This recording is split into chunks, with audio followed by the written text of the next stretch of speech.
Hello my dear aspirants. Aspirants नहीं, officers, my dear officers, कैसे हैं आप सभी लोग। आज की हम वीडियो में बात करेंगे, जैसे कि योगी आदित्यनाथ ने अपने एक स्पीच में कहा है कि 15,000 नई भर्तियां हम लोग लेकर आने वाले हैं 2026 तक। तो आज हम बात करेंगे कि इस चुनावी दावों का विश्लेषण, मतलब कि क्या सच है, क्या झूठ है, क्या वास्तविकता है। नोटिफिकेशन की वास्तविक टाइमलाइन क्या होगी, जो भी नोटिफिकेशन आने वाले हैं इस टाइम में, और mains exam plus pre exam की क्या रणनीति हमारे हिसाब से होनी चाहिए।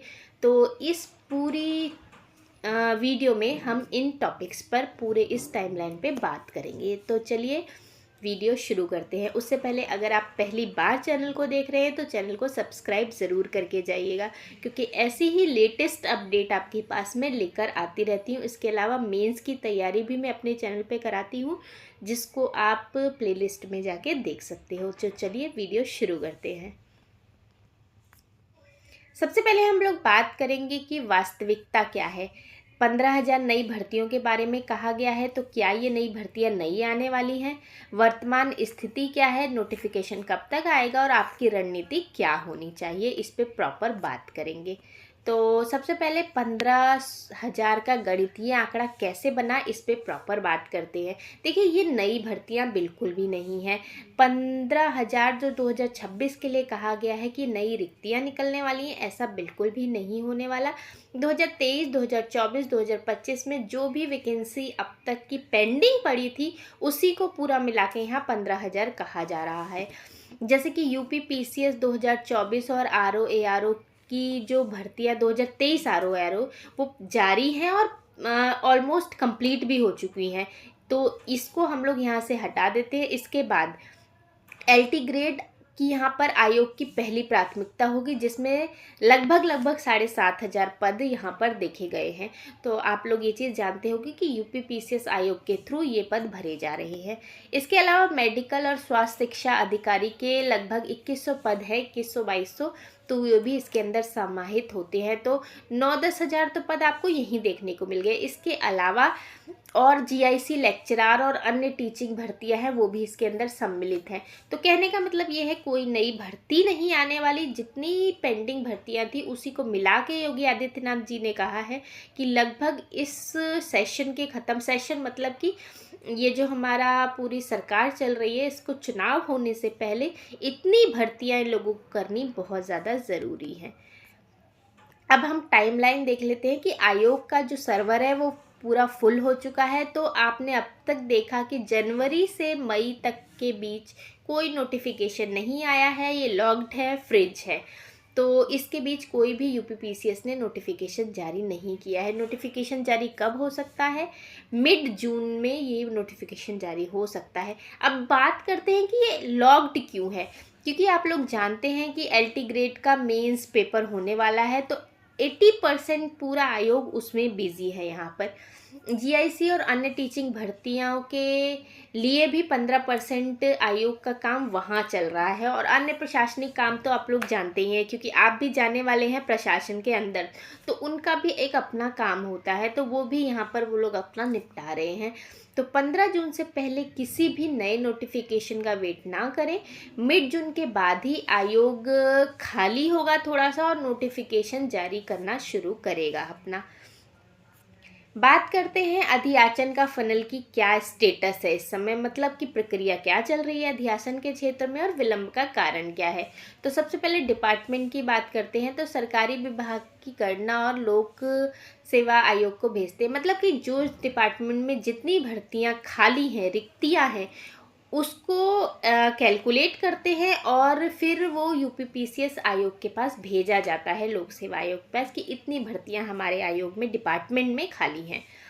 अब लोक सेवा आयोग जो होता है, वो जितने भी अधियाचन उसे अलग अलग पर्टिकुलर डिपार्टमेंट से प्राप्त होते हैं, उसको वो सत्यापित करता है और पदों का संकलन करता है। उसके बाद अब लास्ट उनका प्रोसेस क्या होता है, नोटिफिकेशन जारी करना। तो 15 जून के बाद से सभी क्षेत्रों में, सभी डिपार्टमेंट्स की नोटिफिकेशन जारी प्रक्रिया यहाँ शुरू हो सकती है। बात करेंगे बीईओ की, तो अध्याचन अभी पूर्ण रूप से सभी डिपार्टमेंट से प्राप्त नहीं हुआ है। सीटें बढ़ाने के लिए पत्र भेजे जा रहे हैं। आरओएआरओ 2026 का अध्याचन आ रहा है और यूपीपीसीएस 2026 चुनाव के कारण अच्छी खासी सीटें रहने की उम्मीद है। और इस बार तो उम्मीद है कि जितनी अब तक सीटें नहीं निकली हैं उतनी इस बार निकलने की उम्मीद है, क्योंकि सरकार भी चाहती है कि ज़्यादा से ज़्यादा उनके लोग भरे जाएं ताकि उनको चुनाव में फ़ायदा हो सके। ये चीज़ें आप अच्छे से समझ भी सकते होंगे। चलिए बात करते हैं कि आगामी भर्ती का क्या रडार होगा, मतलब कि मई मध्य जून के बाद की स्थिति क्या हो सकती है। तो यूपीपीसीएस 2026 की बात करें तो इनके जो पद हैं वो बहुत अच्छी संख्या में आएंगे। अध्याचन की स्थिति अभी प्रोसेस में चल रही है और नोटिफिकेशन 15 जून के बाद आ सकता है। आरओआरओ 2026 ये है आयोग का आरओआरओ, ये हाई कोर्ट का आरओआरओ की बात यहाँ नहीं हो रही है। यहाँ 540 प्लस पद यहाँ पर अनुमानित हैं जो आ चुके हैं और इसके बढ़ने की अभी भी संभावना है, क्योंकि अध्याचन अभी भी आ रहा है और जुलाई में इसके नोटिफिकेशन आने की प्रॉपर संभावना है। बीईओ यानी कि खंड शिक्षा अधिकारी, जहाँ पे बेसिक जो शिक्षा अधिकारी है वो भी यहीं से बनेंगे। तो इसके अभी अनुमानित पद प्रॉपर स्पष्ट नहीं है। आयोग को पूरी तरह से अध्याचन हर एक डिपार्टमेंट से प्राप्त नहीं हुआ है, तो इसकी भी नोटिफिकेशन जुलाई के बाद आने की उम्मीद है। बट बीईओ के पद ना बहुत दिनों से पेंडिंग चल रहे हैं। नोटिफिकेशन आने वाला है, इसी चक्कर में नोटिफिकेशन आ ही नहीं रहा है। बात करेंगे, देरी ही आपका सबसे बड़ा अवसर है। जितनी ज़्यादा लेट हो रहा है आपके लिए बहुत ही गोल्डन अपॉर्चुनिटी है। अगर आप लोग आम एस्पिरेंट हैं तो आप नोटिफिकेशन का अभी इंतज़ार करिए, समय बर्बाद करते रहिए, ऐसे ही रील्स देखते रहिए, वीडियो देखते रहिए, ये आपके काम आएगा। बट मैं फ्रेंकली स्पीकिंग कड़वा है लेकिन आपसे ज़रूर बोलूँगी। टॉपर की रणनीति की बात करेंगे तो वो इस डार्क पीरियड जब सब तरफ अंधेरा है, किसी भी नोटिफिकेशन की कोई आशा नहीं है, वो मेंस पेपर को सुरक्षित करने के लिए प्रयास कर रहे हैं। मेरे नोन में बहुत ज़्यादा एस्पिरेंट है जो अभी पूरे प्रॉपर अपना फोकस मेंस पे दे रहे हैं, क्योंकि जो प्रीलिम्स है वो उसका कट ऑफ जो दिन पे दिन बढ़ता जा रहा है। तो अगर आप सिर्फ और सिर्फ प्रीलिम्स पे फोकस कर रहे हैं तो फिर में आप यूपीपीसीएस के रेस से बाहर हो चुके हैं। तो इसलिए इस समय जो आपके पास नोटिफिकेशन जब तक नहीं आया है तब तक आप मेंस पे फोकस करिए। यहाँ पर 100 डेज़ का शिफ्ट कर्व मैं बता देती हूँ आपको, जो यहाँ पे दिया हुआ है। आपको ये समझ नहीं आ रहा होगा, मैं अपने लैंग्वेज में से समझाती हूँ। अब हमारा चल रहा है मई से लेके आप लोग लगभग मिड अगस्त तक, ये रहा हमारा मेन पेपर, उसकी तैयारी कर सकते हैं। मतलब यहाँ आप 90% अपना टाइम दे सकते हैं मेंस के पेपर को, 10% अपना टाइम देंगे प्री को, और प्रॉपर ऐसे ही टाइम कम करते हुए अगस्त तक अपना ये काम करेंगे। तब तक तो नोटिफिकेशन श्योरली आ ही जाएगा। अब इसके अलावा जो मैंने बताया कि 10% अपना टाइम देंगे यहाँ पर प्री को।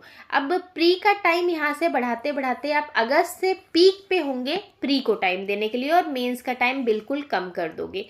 मतलब कि आप सितंबर, अक्टूबर, नवंबर 3 महीना जो 100 दिन का टाइम होगा उसमें आप प्री पे फोकस करोगे। और कैसे फोकस करना है, अगर इस पे कोई स्ट्रेटेजी चाहते हो तो ज़रूर से कमेंट करना, मैं वीडियो ज़रूर लेकर आऊँगी आप लोगों के लिए।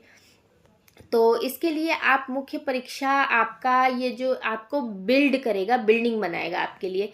मुख्य परीक्षा में जीएस पेपर की ड्राफ्टिंग कर सकते हो, आंसर राइटिंग की प्रैक्टिस कर सकते हो और यूपी स्पेशल की तैयारी कर सकते हो। अगर आप लोग कहेंगे तो आंसर राइटिंग प्रैक्टिस के लिए मैं एक डेली वीडियो लेकर आ जाऊँगी, ताकि आप लोग एक मॉडल आंसर राइटिंग कैसे करते हैं उसको देख सकें।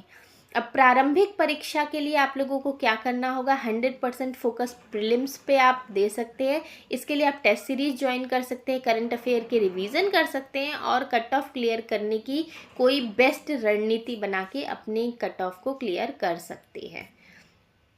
अब 2026 के पेपर को क्रैक करने के जो गोल्डन रूल हैं मैं वो आपको बताती हूँ। अगर आप इसे फॉलो करेंगे तो ज़रूर इस बार आप ऑफिसर्स बन के ही निकलेंगे। तो 15 जून से पहले किसी भी ब्रेकिंग न्यूज़ या फिर कोई आपको क्यूरियोसिटी पैदा करने वाली भ्रामक वीडियो पे ध्यान आपको नहीं देना है। नोटिफिकेशन अपने समय पर आ जाएंगे।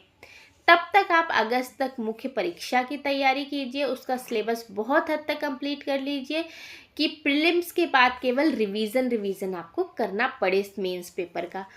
अब अगर हम बात करें तो 15,000 की संख्या से आप बिल्कुल भी इल्यूज़न में ना आए, भ्रमित ना हो। आपका लक्ष्य आरओ के 540 प्लस पद या यूपीपीसीएस के जो यूपीपीसीएस 2026 है उसमें केवल एक सीट चाहिए आपको। 15,000, 25,000, 1 लाख से कोई मतलब नहीं है।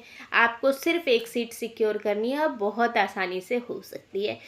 आप इसमें मैं आपको एक स्टेप बताती हूँ कि अगर आप कोई ऑफिसर बनना चाहते हैं किसी भी रैंक का, तो उसकी इमेज अपने माइंड में क्रिएट कर लो कि आप उस ड्रेस में कैसे लग रहे हो, और रात को सोने से पहले हमेशा विजुलाइज करो कि मैं वो ऑफिसर बन चुका हूँ।